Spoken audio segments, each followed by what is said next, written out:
Hi there, and welcome to the Skylight Books author reading series.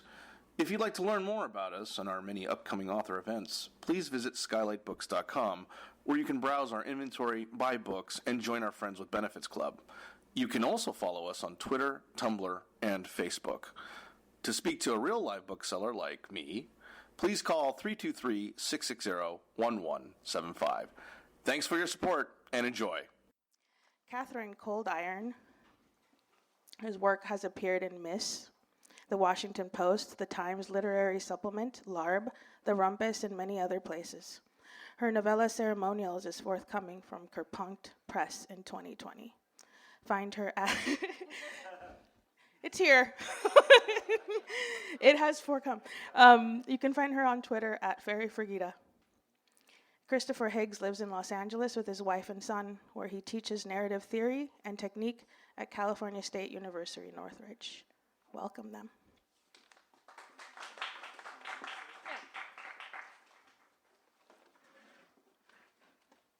Stools. Hi, everyone. Thank you so much, Skylight, for having me, and thank you all for coming this evening. It has forthcome. I'm going to read just a short passage, not even a whole chapter, to save all of our time. Which one are you going to do? I'm going to do a piece of Seven Devils, so starting on page 76. You can follow along. Okay, so the chapters are all narrated by different people, and this one is Amelia's. No one sings like me, they say, at the labyrinth. They come and tell me this when I descend to the floor. I let them put their hands on me, and then I follow the bowl. The bartendress tosses me a ball of string some nights, and I unravel it around the bed to ward off devils. I make rings of it. It leads nowhere. I can still hear the band from there, the piano notes moving in a slow arc. What goes up the scale must come down again. Lately they have been singing with me. Nothing of you, your bright blue eyes, once, only once, in someone else's face at the back of the crowd, but I hear them between the notes. They know Gershwin too, I guess. A matter of time until I see them too. The labyrinth is not home. I repeat myself again and again, night after night, sing and fuck and sleep and sing and fuck and sleep. The eternal return, perhaps. Years of it. They grow louder. I cannot ignore them forever. Nothing appears to save me. No beacon to show me the way. I repeat myself. I repeat myself. They whisper all around me. They live in the air of my apartment, between the threads of my pillowcases, in the molecules, in the wires, under my hair. Did you know this too? Did you hear them, smell them, see them on the walls and windows of our very own room before you stepped into the lake? Did they sing? Or did you ever know this music? You never knew a man's touch, a mother's love, the shudder of an accelerator under your instep. I mourn for what you missed. I think of you wistfully these days, lost, that mind and heart, opportunities unrealized. It's me who lived, me beaconless. I don't understand. I don't want to leave this place. The merest possibility that this is home.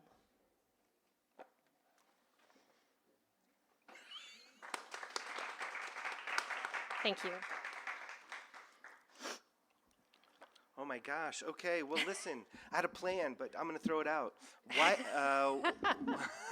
of all of the spots you could have dipped into, what drove you to that tonight? So everyone that I've talked to about this book thinks that it's about something different. Huh. And I love that. Yeah. My friend Jessie thought it was about grief, and my friend Marissa thought it was about love, and so on.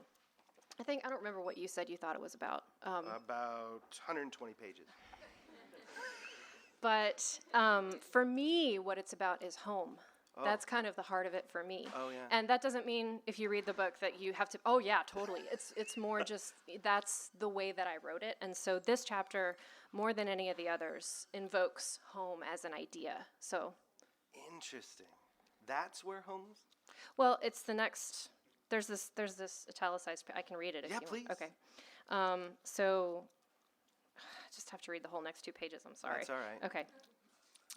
It may be a dream, may all be, from then to now, maybe, but I call Cleo and convince her to lend her car indefinitely, and I go indomitable across desert and meadow, across land and sea, but at the end of the road, instead of something, is nothing. The school is in ruins, and the forest is razed, and the lake is dry. Or, this is the truth in my heart, and when I travel, I find instead that the baccalaureate still sings today, that the directress in her gray shroud still holds sway on the unfortunates in the empty pews, and the great curving oak guards you from harm and meddling well into the next century, after all of this should have been melted down and reformed into bright plastic and hidden wires. The Cartwright School is eternal, and Amelia is the ruin. Or, that is the truth in my mind, and I never left my bed. They await me still. Cleo's car idles below in the street. Come home, oh, come home. Chase it through the valves and valleys of your heart, the folds and furrows of your mind.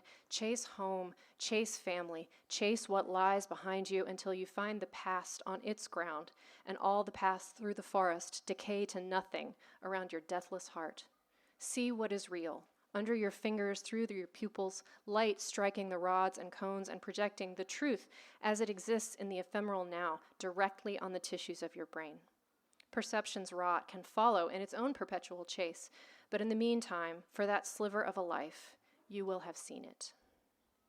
That paragraph. See, this is something that's really interesting to me. I'm fascinated to hear you talk about narrative point of view. Okay, because one of the things that's really interesting to me is for much of the book, I have no idea when the narrator is. Okay. And so because I don't know when the narrator is, it's this really kind of interesting sort of dreamlike. There's a thing that happens toward the very end, and I want to say that it's, how do you pronounce her name? Corisande? Corisande. Corisande. Yeah. I believe it's her chapter is the final chapter. Yes, it is. And she had the opening line of that is, there is no line between the future and the present. And that got me because in many ways it seemed as if we're in the past, we're in the future. And I was kind of trying to locate, usually when you're reading something, you can tell where the speaker is. They're speaking about the past or they're speaking about the present. And for me, it just kept fucking up. It was like glitching. Yeah. And I dug that. But so I guess I'm wondering, is it home then when she is with the writer? Or when she's with B. Is that the location of the narrator? I don't know if that question has an answer, Chris. All like, right. I feel like, because I just said to Toby Carroll that I felt like because time doesn't work for ghosts, time doesn't work in this book either. Okay. So I thought about, so the stories that Corisande is going to tell, some of them are going to be in the past. And the stories that Amelia tells, most of them are going to be in the present or leaning towards the future. Oh, even in terms of your verb choices. Yeah. Okay, go. Sorry. Maybe. I don't know. No, it is. I might have like fast and loosed with you didn't, the verbs. And I was very happy about it. You Go know me. how I am. Yay. Okay. So I mean, the last chapter definitely does not take place in a particular time, except for the moment when they see each other. Okay. I don't think I answered your question. No, you did. You did in a way, but I'll circle back to it. Okay. So you said when you first started speaking that there are different narrators for each chapter. Yeah. I got a pattern. What is it? Amelia, Corisande, Amelia, Corisande. I cannot wait to talk to you about 10.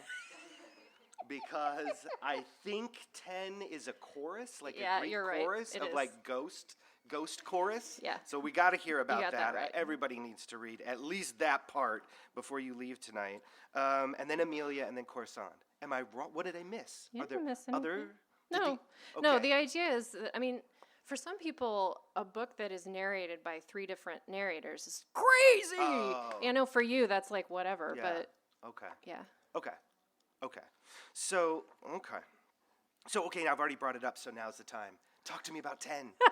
Okay, someone else asked me whether 10 was a Greek chorus, and I said no. Oh. Because to me, Greek choruses offer commentary and wisdom. Okay. And the Ghost Girls are so, they're so trapped in their own little loop that I don't think that they're offering wisdom. They're more offering like a perspective. Okay. You know, we see the Cartwright School for what it is. And also, I kind of, you know, in this chapter is like the sensual chapter, and I wanted someone other than Amelia or Corisande to narrate them, you know, having ghost sex. Oh, okay. That seemed like a good idea. Okay. So talk about switching between those narrative POVs. Are you conscious that you're trying to make sure the voice sounds different each time? Yes. I don't think I did a very good job, but yes. For me, Corisande is kind of like, she's a lot more like my natural voice because she's sort of exacting and more humorous. And Amelia is so wrapped up in her emotions. Like, Corisande's the brain and Amelia's the heart. Okay. And so Amelia's a lot less comprehensible a lot of the time because she's just so, like, stuck in her own heart. Okay. Whereas Corisande is like, let me analyze this situation. Okay. She's super aware of everything. Yeah. Okay. I mean, part of the problem is that because Amelia is obsessive, it's really hard to step outside of your own obsessions to narrate them to anybody in a way they're going to understand. And I had that in mind when I was writing her chapters. Is it important to you that her voice when she's younger is different than the voice at the end when she's older? That doesn't matter. Okay. I mean, a little, not really. Just in the beginning, she's trapped in grief, and by the end, she's kind of out of it. So. Okay. Well, I am curious to hear about a couple of things. So now I'm going back to the plan. Okay. I'm ready. All right. Chris's plans are great, you guys. Well, we don't know about that yet. So the obvious thing, the connection, the ekphrastic of it all, the connection with the Florence the Machine album and so on. I'll just tell you this. I've spent a good deal of time with this book. I've spent very little time with Florence and the Machine. I basically sort of put it off until last night.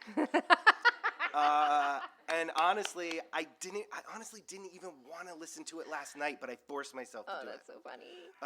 And I'll be honest with you, I started playing it, got halfway through the first song, and turned it off. Because I couldn't do it. I'll tell you why.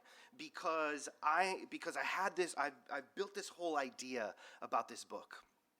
And one of the sort of slam dunks for me in the text is the way that you bookend the concept of concentration. Oh, yeah. Right? Yeah. So that to me is like, oh, yeah. Like, so that to me is like you're creating this sort of chamber for the narrative to take place in, and I'm there. But then that comes up in the frickin' music. And I'm like, no, I don't want, because it started to explain it to me. Oh. And you know I'm allergic to that. Yes, I was just, of course. If it explains it to you, then no, you wouldn't want to listen. Yeah, I didn't want that. No. So maybe talk a little bit, what is it, do you need, obviously you don't need to listen to the music to appreciate and enjoy the book, and what is it about, first of all, what would you say to an audience member who has read neither the book nor listened to the album? What's that process like? And then I got a few more on that. Okay. My hope is that the book stands on its own. Okay. I don't know that it does. It's almost impossible for me to determine that. Yeah. I like to think of the two works of art as leaning on each other, like cards. Okay. Because, and I was reminded recently of House of Leaves and then Poe's album Haunted, because they're siblings. And so the album and the book are sort of, they don't have a lot to do with each other, but they came out of sort of sibling brains, out of the same family. So I like to think that you can enjoy the book without knowing anything about the record, but I'm not ever going to say that the book is, that it wasn't, it was inspired by the record and its lyrics and its music. Yeah. So the relationship between them, I hope, is not, unbearably symbiotic. Okay. I like to think of it more like, I think of it like an ekphrastic. You can read a poem and not see the painting, but when you see the painting, some of the poem becomes clearer. If you don't want it to become clearer, then God forbid you look at the painting. Right. Yeah, I mean, there's certain, so, you know, Well, there's, and the one other thing I'll say about this, I remember when you read it for the first time, you emailed me, and I was like, I don't know what this book was about. Like, I was so confused. I love being confused, and you confused me. Good job. Yeah. And I was like, you know about the album, right? And you were like, no. yeah. I thought, well, if you want a clue. Yeah, but see, I don't want that kind of clue. Yeah, I know. I know. So there's 12 tracks on the album. Yeah. There's 12 chapters in the book. Is there a one-to-one correlation? Yeah. Oh, there is? Yes.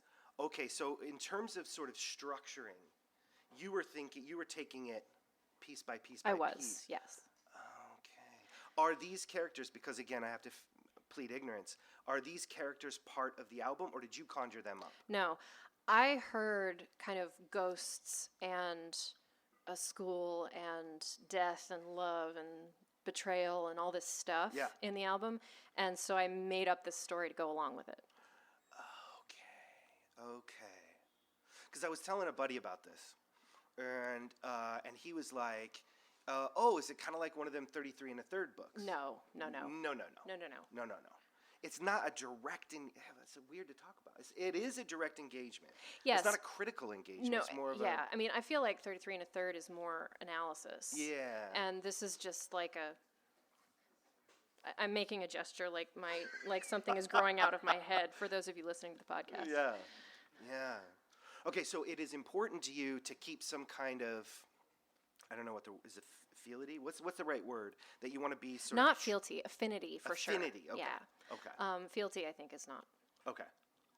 And is that coming through in terms of content, in terms of storytelling and so on, or is it mood and feeling? Okay, mood. And atmosphere. And again, inspiration. Like, I keep using the word inspiration over and over, but that's how I think of it. Okay. Yeah, because you know, I think another thing that turned me off of the music was that you had created a sound in the text. Oh. And I don't just mean sort of in terms of your syntax with your sentences, which that does that, yes. But you have this weird, creepy thing that you keep doing with whispering. It's like whispering. There's always whispering. And I kind of felt like I was constantly being whispered at. So you were kind of creating this ambient sound that was dragging through. That's cool. I'm glad. But you know, again, I didn't hear that in the music. And so I was just like, it was a really interesting sort of relationship for me. That is interesting. I wonder if you had heard the album first, if you would not be able to enjoy the book. Yeah, I know. That's I know. a bad thought. I don't know if it's a bad thought. It's interesting. It is interesting. You should ask more people that, if they've heard the music first. Yeah, I mean, I don't know if you know, but Florence the Machine is a little better known than I am. So honestly, I didn't know who they were until you said. Well, for real, I didn't. You're a special case. Well, yeah.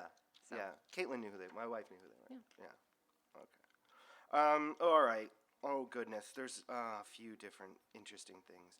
So why not just hit this, the gender and sexuality thing? So there's this interesting thing where in the middle of the book, it's okay if I do spoiler type stuff. Yeah. Right? Okay. So in the middle. If you guys haven't read it, that's in your the middle fault. of the book is this part that you read from where she gets hooked up. There's a drug thing that leads her to this dude who's a Minotaur figure. Yes. The Bull. Malcolm. And there's a moment where she's sort of Amelia, what I presume is like the main narrator. She's fantasizing about the bull's body, but Corisande's face, right? So there's this interesting sort of gender fuckery going on.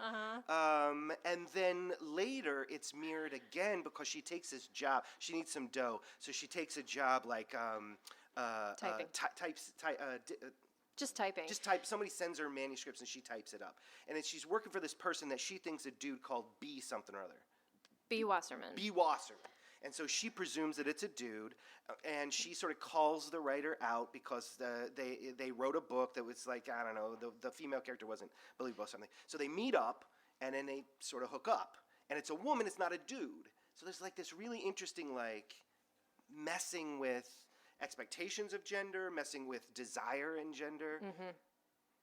I love that you made that connection. I did not have that in mind, that there's gender fuckery with the, because Oh God, I'm admitting this to a room full of people. The idea of having a man's body and a woman's face, like, I'm bisexual. Yeah. That would make me happy. Okay. Because you've got sort of the yeah, I'm not going to say anymore. I see. And I've got it. and the B. Wasserman thing is just like practicality. You know, so many women writers did that. Yeah. In the whenever time that this book is set. Right. In the early 20th century. Yeah. Especially if they were writing genre books, which Wasserman is. Yeah. So, I mean, those two things were not connected for me, and I love that there's a connection between them. That's Yeah. great. I love it. Okay. But for me, one is sexual desire and one is practical. What, you mean practical with the writer? Yeah. Because why? Well, because she couldn't publish these books as Beatrice Wasserman. Oh, I see. Oh, I was thinking about it just, I guess, through Amelia and her relationship. Oh, no, I think, so maybe this will help. My friend Dolly defines herself, and I seized on this phrase, as an unsuccessful bisexual. Okay. Because she has continually dated men, and she's married to a man, and that is how I am as well. Yeah. It's a sad lot. And I really wanted to swap that. Like, I wanted there to be this character who has, you know, almost exclusively dated women, and then she's got this one dude, and that's it. Yeah. And I really wanted that idea. So I think the fact that B. Wasserman is a woman is more like, oh, I can be attracted to this person now, instead of just being like, this is a guy who wants my time. Fuck this guy. Okay. That's interesting. What, if I'm not mistaken, we get the Corisande's death from Corisande. Correct. We do not get it from Amelia. What's up with that? How else are you gonna know she's a ghost unless she can narrate her own death and actually be aware of it? Okay. Because to me, yeah. It was what's the word? It was a utility. It was a function of the Sort narrative. of. Okay. I mean, I felt like the other thing is I got to write that great last paragraph of that chapter that I love of like, they said she was very cold until eventually I was colder. And, you know, I wrote that and I was like, yeah, this is good in Corisande's voice. I didn't want to change it. Interesting. Also, I feel like the death from Amelia's perspective would just be an animal scream of grief. Okay. As opposed to an actual description. Okay. But see, that seems to be part of it as well, and that's maybe one of the reasons why you're getting people saying that they think it's about different things is, the layers of complexity are there, right? I hope Which so. is impressive in a small amount of space. But in order to do that, you've got to sort of be ambiguous. And of course, that's one of the delicious things for me is, indeterminacy, ambiguity. Are you conscious as you're constructing, like, do you swerve toward ambiguity? No. Or it just happened that No, way? this book, unlike most of the other things I've written, I wrote this book almost in a trance. Okay. I was interested in making the language as narrow and small as I could, even removing like articles and helping verbs, just making it as, almost incomprehensible as it could be. And I think that doing it that way on a craft level is going to lead to ambiguity. Yeah. Because, if you're fucking with syntax, that means that the reader can go, wait, what does she mean? Yes. I'm sure you're aware of that. I'm excited about that, yeah. But if I was trying to be deliberately ambiguous, then I don't think the book would be any good. Okay. I think it's more like I have an idea in my head of what it is, but leaving it more open means that I get awesome interpretations from readers who say that it's about grief and love. I'm like, yeah, that's great, cool. Yeah. Okay, I have a time question. Okay. If I may. Are you gonna call on the fact that there are no jukeboxes in the 30s and? No, that's not what I'm talking about. Because there aren't. It's an anachronism. No, that's not what I'm talking about. I'm talking about the way that you is very interesting, in that you span a whole great big swath of time, but then you also have these extremely accelerated moments. Like there's this moment on page 45, which would be in chapter, for those following at home, chapter V, which if you read Roman, it's 5. And this is in Amelia's point of view. What page? Page 45. Okay. Can I hear you on Carol the Great, that Yeah, sure. paragraph? Okay. This paragraph. And just for those who are listening, the way that the narrative is just so sped up. Okay, sorry, go ahead. Carol the Great did not marry anyone. She did not become anyone's mother. She got into a car with 3 college boys, and they raped her, all of them, and dumped her at a quarry outside of town. The fall fractured her skull, and no one found her for a day or so. This was Saturday night, one of so many Saturday nights in small towns with fast boys and jalopies, and she was never right after that. Her hands built crooked crafts of thread and wood instead of embroidering flowers on heirloom linen. Her mouth could only mumble. She sat alone in a facility for 4 years and then had a seizure and died, and again, no one found her for a day or so. It's like a little prose poem. It's like pop. It's so tight. Why does this character, or what is this doing for you, for the narrator, right? That's a workshop question, dude. No, what is it? And I'm not saying why is it. I'm saying what is it doing for, because I'm wondering why this particular character is getting this moment of a full life story. Do you know what I mean? I know what you mean. I mean, so, okay, this chapter definitely, like, it talks about Amelia going through the beginning of her life after high school, which is awful. And it talks about all the different girls that she knew and what happened to them. What happens to Carol the Small, and then what happens to Letty, and then what happens to her again, and then finally Carol the Great. And I think that I wanted to bring in a moment of the real world, like a little nutshell of the real world into this book, where a story like this is not uncommon. Mm-hmm. And also, this is the fate of heterosexual women in the 40s. Okay. And I don't know. I thought it was elegant to do it in one paragraph instead of writing a whole novel. Yeah. Well, now you keep bringing up the past and the 40s. Do you, in your mind, have a time, or I honestly didn't read this as our world. Yeah. Okay. So I'm curious. Like, it seems like maybe you're struggling with that as well. Is it part of our world? Is it its own world? Is it in a time? Is it not? I don't struggle with it because I don't really care. Okay. I think for me, I wanted the time that they were in school to be the 20s. Oh. Okay. And I wanted the time that she was singing to be in the 30s. And then I kind of fucked around with it and messed around in such a way that neither of the, like, if you looked at it carefully, then the songs would be wrong in the wrong years. And like, I bring up a jukebox, and there's no jukeboxes in before about 1945. And so there's all these ways that the time is wrong. But I also don't really care. I just kind of wanted to evoke as opposed to setting down. Like, I wrote a time travel novel once, and I had to do all this work for that. Yeah. Oh my God, it's such a pain in the ass. And so to keep it loose and loosey-goosey was easier. Mm-hmm. Yeah. Mood. Was mood a guiding principle for you, or is it just something that afterward? Absolutely. It was all mood. All mood and environment and atmosphere, as opposed to characterization. And So you were like swerving away from some things and toward other things, and those things you were swerving toward definitely. were mood. Yeah. So how does one do that? You mess up the syntax, and Okay.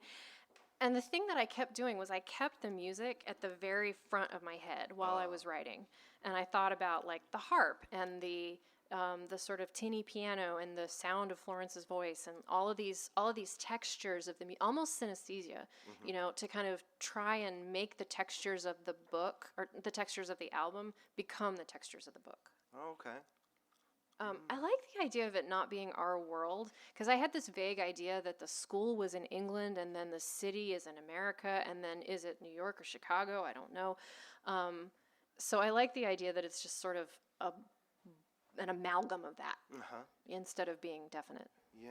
Does this sound like I was just sort of writing out of my ass and not making any sense? Like, No, it didn't sound like that. No, I'm curious about this whole process. Like, you said you wrote it in a trance. Did this come out in a day? Did it No. come out in 5 days? Okay. No, actually what happened was I wrote the first 10 parts of it pretty quickly, I think in maybe a month. Okay. And then I got really sick, and I was ill. I was mentally ill for about 18 months, and I couldn't write. And then I sought help, and I felt better. And so I started writing again, and I finished the last 2 chapters in like a week. It was so terrible because I'd put it off for so long, and then finally it just came, and I was done. And after that first draft, how much did you? Very little. Very little. I mean, I think we've had this conversation. I am the laziest reviser on the planet. Okay. I'm sorry, sir. You don't have to apologize to me. But you're one of these writers who you're editing as you're going along. Yeah. Yes, and I did that a lot with this one. I would, go back over a sentence 4 or 6 times, and then before I moved on. What's that process like? Because that is so foreign to me. Oh, I love it. Yeah. Because I write by hand, so and I always leave space. So like my drafts are a mess. They're just because my handwriting's not good anyway, and I just write the hell all over it, and then when I'm typing it into the computer, that is another round of revision. But it's all like it's almost episodic. Okay. Like I'm working on this paragraph, and then I'm working on this paragraph, and instead of the whole draft. Okay.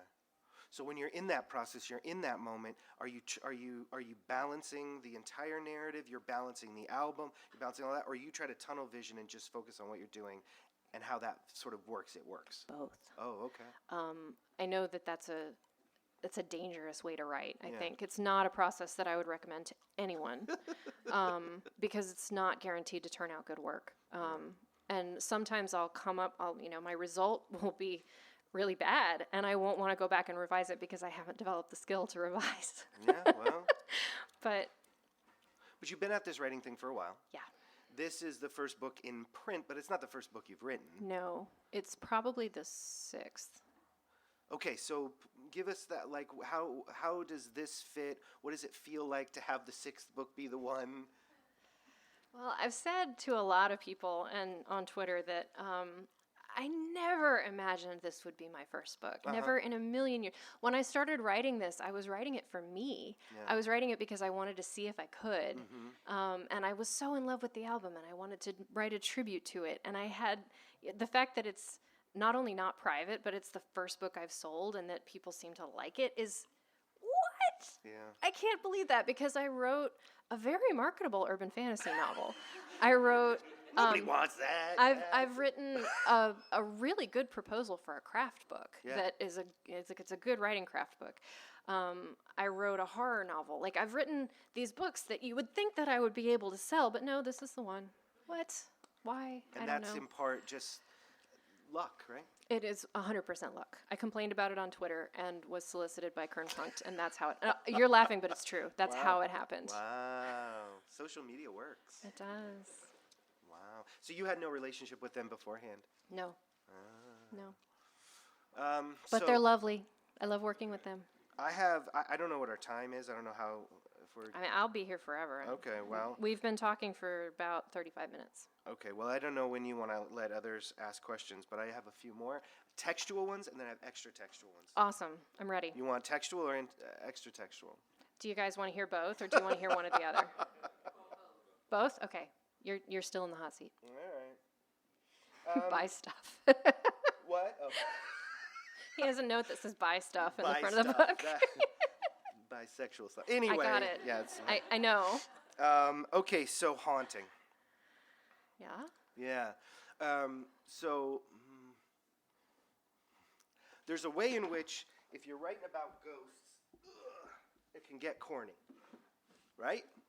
It can get kind of... Like Scooby-Doo corny? Yeah, maybe. Or, it either goes one way or another in my mind. You're either kind of silly or you're really scary. And I feel like this book isn't corny and it isn't super scary. Okay. It's like doing this in-between thing. That's cool. That's cool. But what I'm wondering is, how does the idea of haunting, the idea or concept of ghosts, how is that playing across... maybe it's a matter of composition, like when you are doing it, or maybe after the fact when you're looking at it as a whole thing? How do you think this question relates to the idea of the Gothic? Well, my field of expertise is not Gothic literature. So all I know about Gothic... You're a theorist with a PhD. Well, that's true. But, they make you specialize in the academy, and my specialty is not that. But, I've read enough to know that there's meant to be a castle and stuff. Okay, because the thing I'm thinking about is how, you're right, ghost stories can be either House on Haunted Hill or they can be Scooby-Doo. Yeah. But to me, the Gothic tends to tread the line in the middle there, because so often, you're nodding, thank you, because it seems like it's all wrapped up with love and obsession, and thunderstorms, and I feel like that's how you do it, instead of turning it into a full-on ghost story or turning it into a full-on satire. You sort of make it creepy, and you make it hard, emotionally difficult. Oh. Because to me, the ghosts are more tied up with their undone emotional work on Earth than they are tied up with, I have to find who murdered me, Yeah. Another way that I could answer this question is, wow, it just fled right out of my head. I'm going to call that. Call it? Yeah.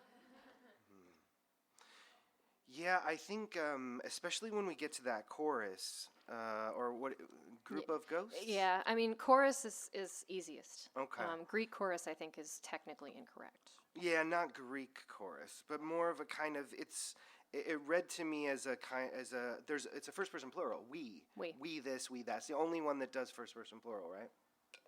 Yes, I just remembered what I was going to say. The other way to read this is, I realized when I was thinking about romance and love stories that the best romances always involve someone dying.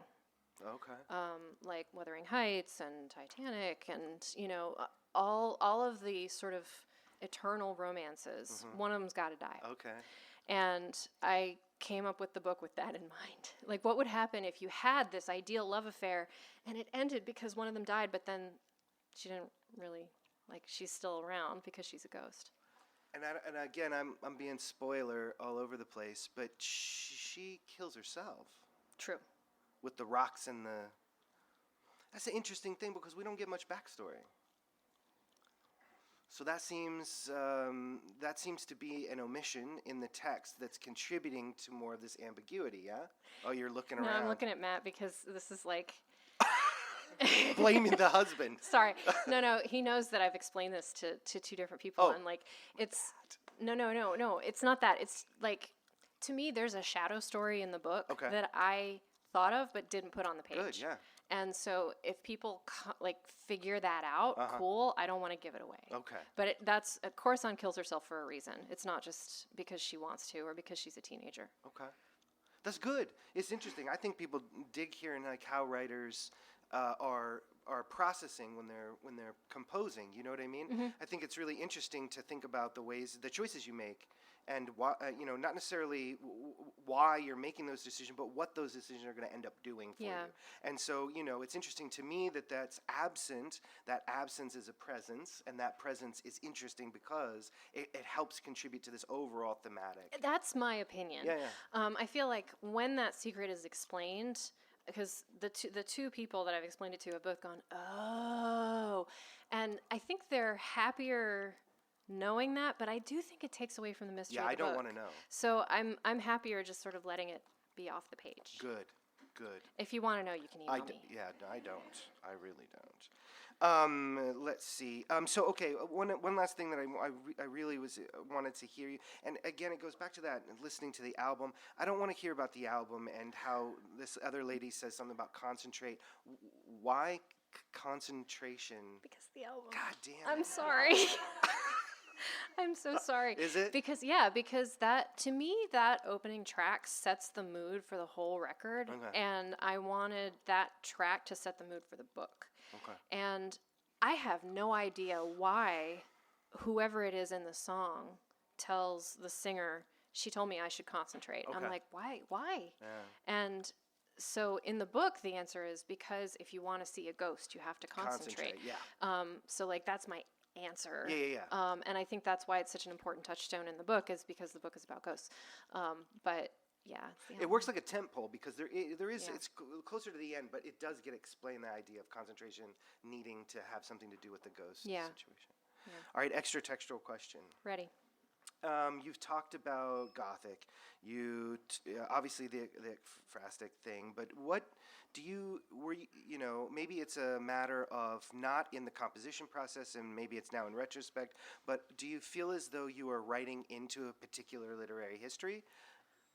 Or histories, plural? No.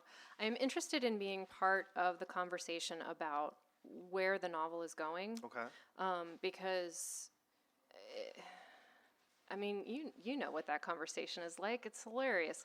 And the fact that I have written what people call an experimental novel, it doesn't seem that experimental to me, having read stuff.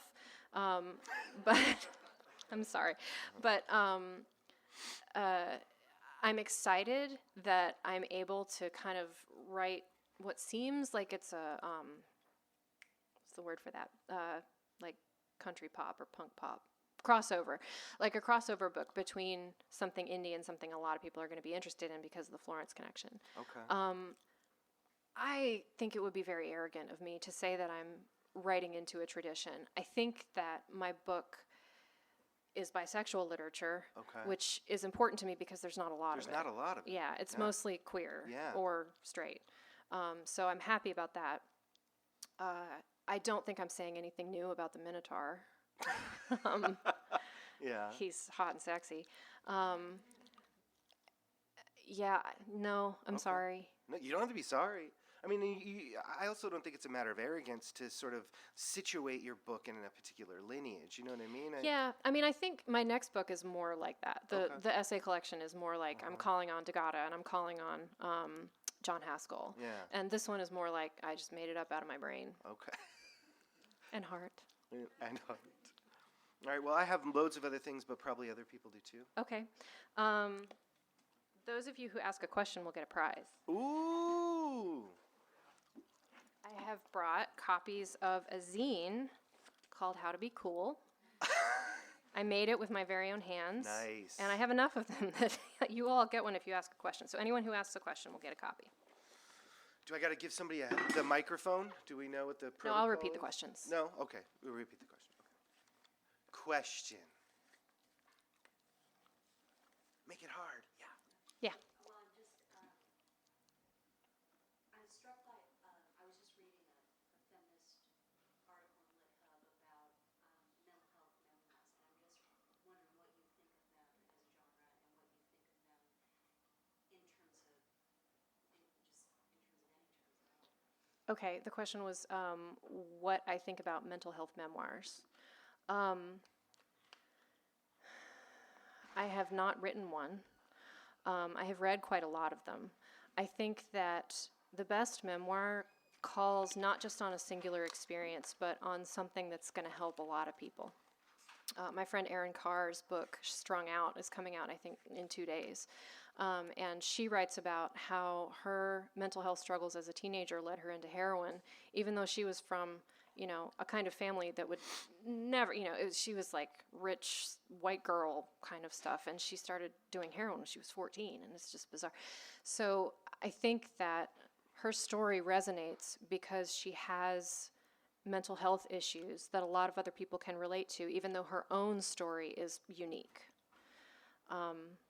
So I think mental health memoirs can be useful, but I also think they can be solipsistic, and it's more luck of the draw which one you get. Can you give me an example of a solipsistic one? Can I? Say a name. No, I'm not interested. I really hear what you're saying. Yeah. I think that you made a really brilliant point because, I had a friend who overdosed on heroin. Oh. And I'm an Ivy League degree.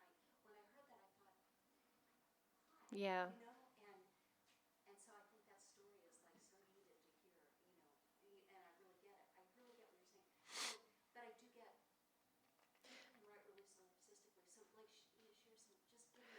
Okay, I don't know a mental health. The question was whether I can share a solipsistic mental health memoir. I don't know a mental health one off the top of my head.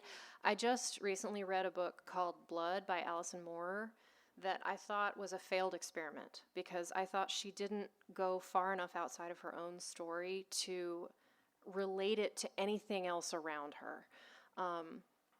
she writes very well. Her story's very touching. She's going to sell a lot of copies because she's a famous country music singer. But I felt that the memoir was poorly done because no one asked her, so what?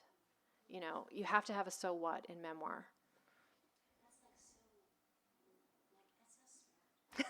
You know, I mean, because like this whole memoir thing, and it's like we're getting these little, and you're going, yeah. And yeah, there should be a critical response, and we should be asking people, so what? Yeah. Why are you boring us with this bullshit about your great life? I mean, so what is such an important, but it's also, it sounds so cold to say that to someone. If you present an essay or a memoir, you hold it up and be like, well, so the fuck what? And it sounds awful, but you have to have it, or you don't have a compelling story. You're informed with what, we're trying to have a conversation with something larger than ourselves. Yes, that's what memoir is about. And I was talking to Roxanne Gay the other day, she lives here, and I'm married her. I was really, I wanted to know how to think about it. And it was like, she was saying, that's a great memoir. Have you read Hunger? No, not yet. It's just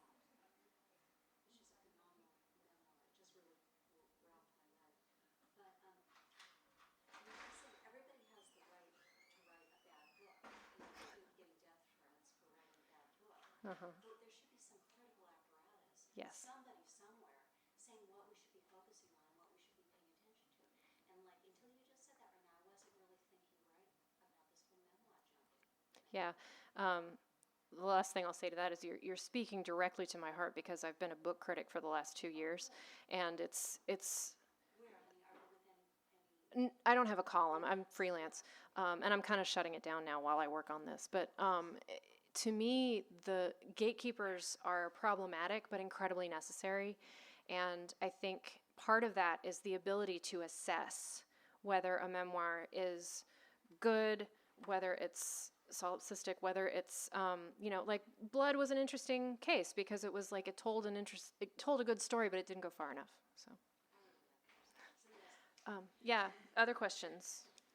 Yeah.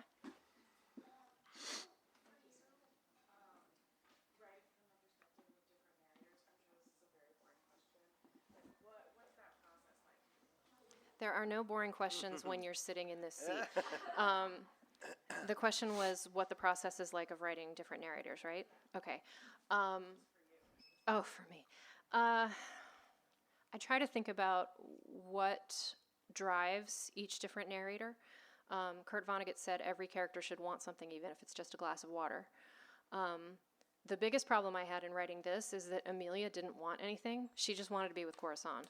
And what drove Corisande was totally different. She wanted the world to be organized and clean.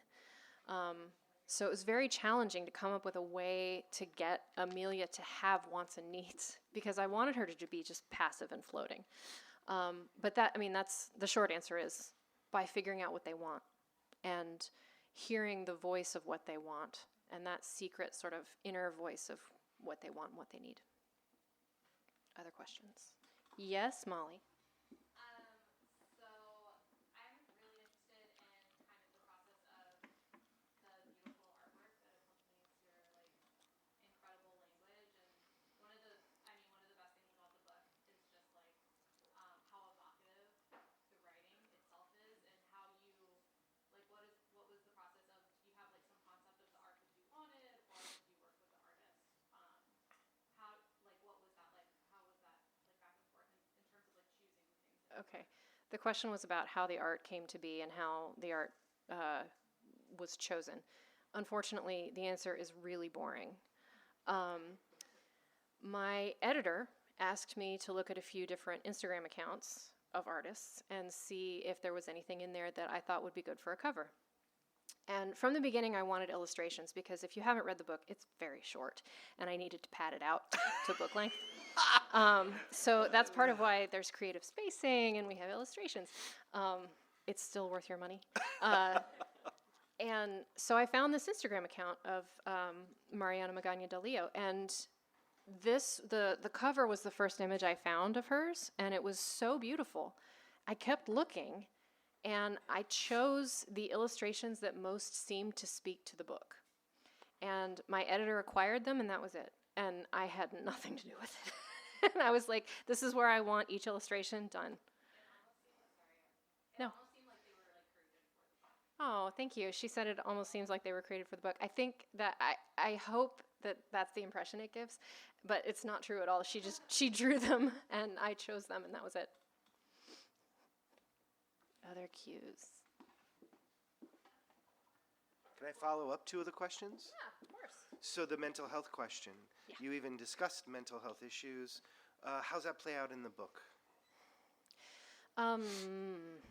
I don't think it does, except that grief, I think, is a kind of madness. Specifically, this book has almost nothing to do with my own experience, like almost nothing. But that's similar. Like I don't think there's a mental health theme really, unless readers think it, which is also fine. And the other follow-up. Oh, I'm sorry. Did you have one? Well, I just, Go ahead. Yeah, please. because I think I drove further than anyone else. Oh, you get as many as you want. I just want to roll with it. You go first. No, I no. just wanted to make sure. Please. Okay.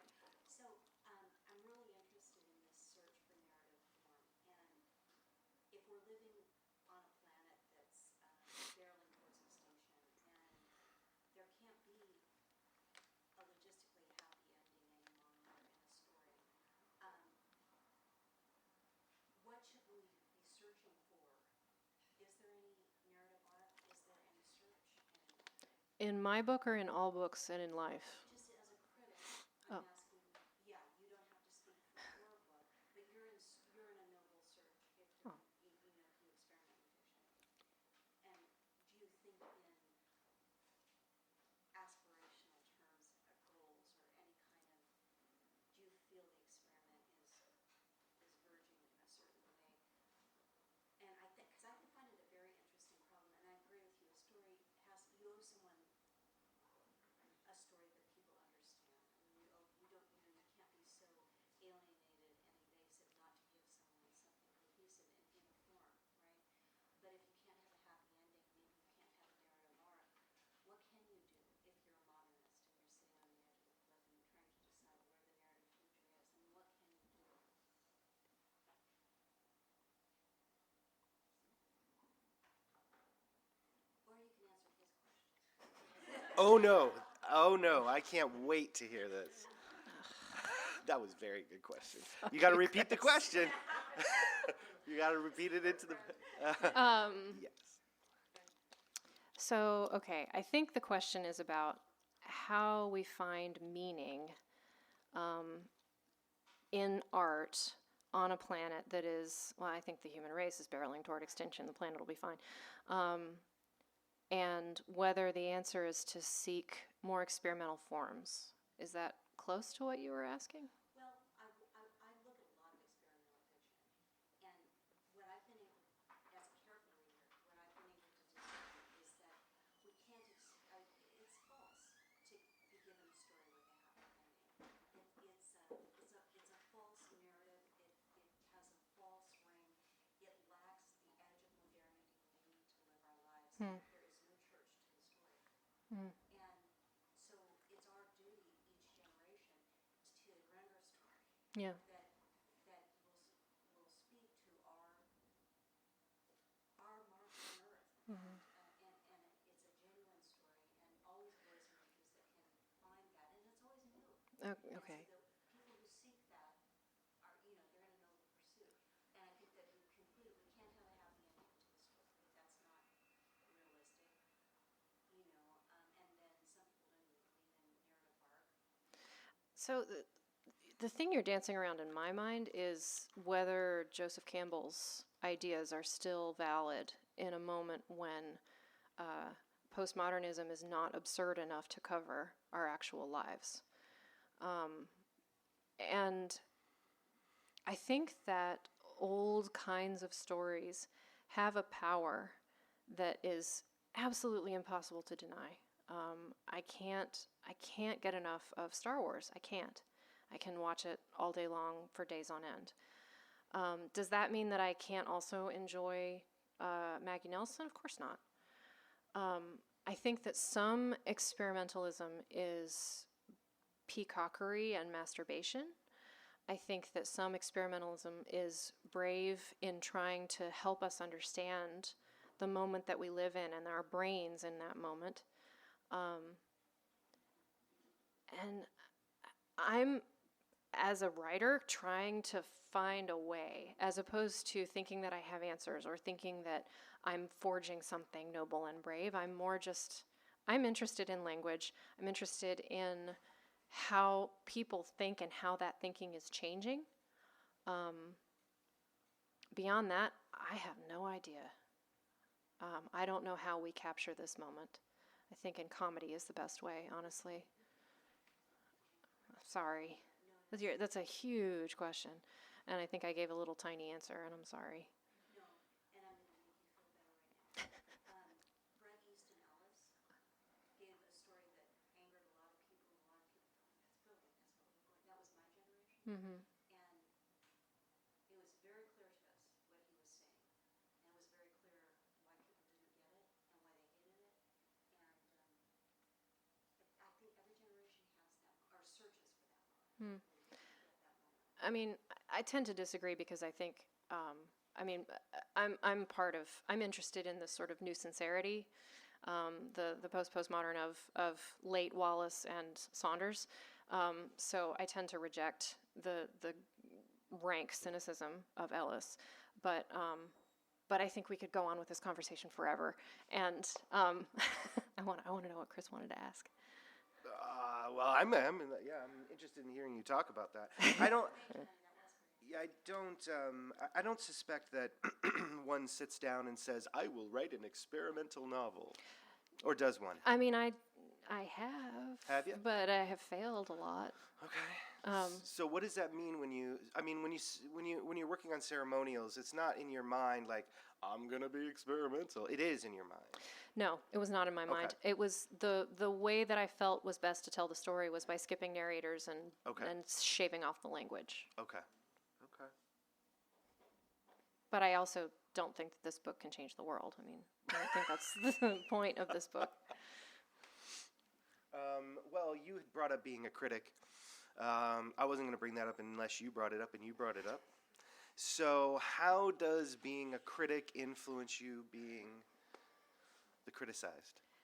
Ilana Masad asked me that, and I didn't know how to say it doesn't. Okay. To me, what critics do in terms of their job, I fully understand the pressures that are on them. I understand that there are a lot of publications that won't take negative reviews, and that there are a lot of publications that are only interested in juicy negative reviews. Yeah. I understand that there are publications that desperately want to cover as many books as they can, but they can't find reviewers who are any good. I'm the editor at 2 publications for reviews. And like I get what they're operating under. I brought this book into the world fully prepared for a dozen reviews that said this book is incomprehensible. Yeah. And no one has said that, which is great. So they don't really cross over. You know, it's a different mode. Okay, so I'm going to follow up again something that you said, because this conversation y'all are having is making me think about audience. All right? And, you know, we owe an audience something or we don't. Oh, no. No. And so I'm curious, too. One, are you thinking about audience when you're composing? Are you thinking about audience when you're editing? Are you thinking about audience when you publish? When does audience come into the conversation for you, or do they ever? It hugely varies depending on what I'm writing. Okay. If I'm writing a review, the first word on the page, I think about audience. Okay. This book, I didn't think about audience once until it was in the world. Okay. For my experimental essays, something in between. Usually I'm trying to sort of figure out who is going to love this aside from me, which is a hard question. But it just depends. Yeah. So for this one, audience isn't a part of it. No. I had no interest in what other people would think. Okay. But now I love that people are telling me what they think. Okay. If someone walked up to me and said, "This book sucks," I'd be like, "Cool, buy something else." Yeah. But at least they read it. Yeah. If they say it sucks. Yeah.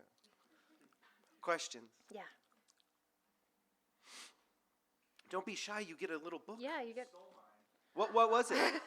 What was the question? I was going to ask about her time as a critic a little bit. Yeah. That's okay. What else, Jason? Yeah. I was gonna get into like what you, but you already answered it yourself without him asking. I was gonna ask like along the lines of what you think they were gonna say about your book. Oh, yeah. I read some of your reviews, right? Some of them great, some of them just like scathing, right? Right? I was never scathing to anyone who didn't deserve it.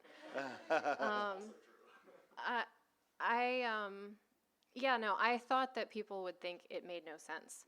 And I'm gonna go ultra pretentious for a minute and say, I was thinking when I started structuring the book, when I ordered the chapters, I was thinking of The Sound and the Fury.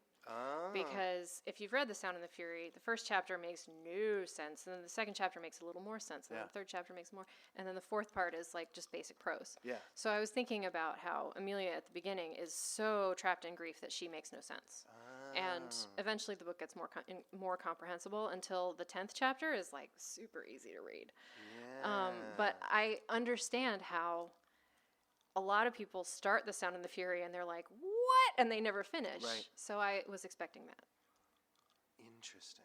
I can read it again. I mean, like mission accomplished, but I need to go back and read it again. Like now that I'm through it, now okay, I'm gonna go back and start it again, not knowing the full arc of everything. Thank you. Yeah. Thank you, Jason. Anything else? Cool. Thank you guys so much for coming. She's got another Please. question. Okay, one more question. No, one more.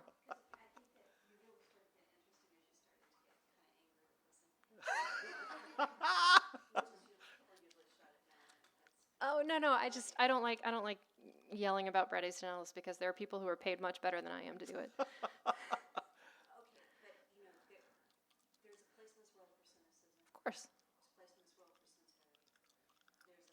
There's a place in this world for irony, and there's a time for all of this, maybe in terms of capitalism or whatever we're dealing with that the writing is striking out at in its originality, right? And then I wrote Saunders is brilliant, he's wonderful.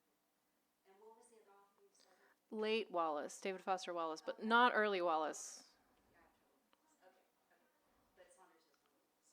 So there is a place of irony in your generation's world, irony, maybe not cynicism. There's no room for luxury of cynicism, but sincerity is necessary. I mean, I see the necessity of that to survive. And humor, I think that's a really key response to an impossible circumstance. Okay, I'm all right now. You should read Thomas Nagel on, I can't remember the name of his essay about, he's a philosopher, Nagel. He wrote a response to the myth of Sisyphus that I found way more palatable than Camus, because Nagel is like, no, Sisyphus isn't happy, are you kidding? But his response to it I like a lot more. You think Sisyphus would be happy. You said something the other night that I was like, you would like to roll that rock up that hill.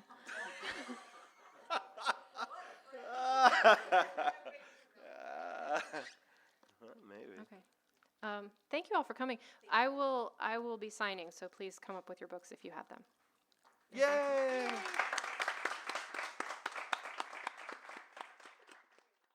You've been listening to the Skylight Books author reading series.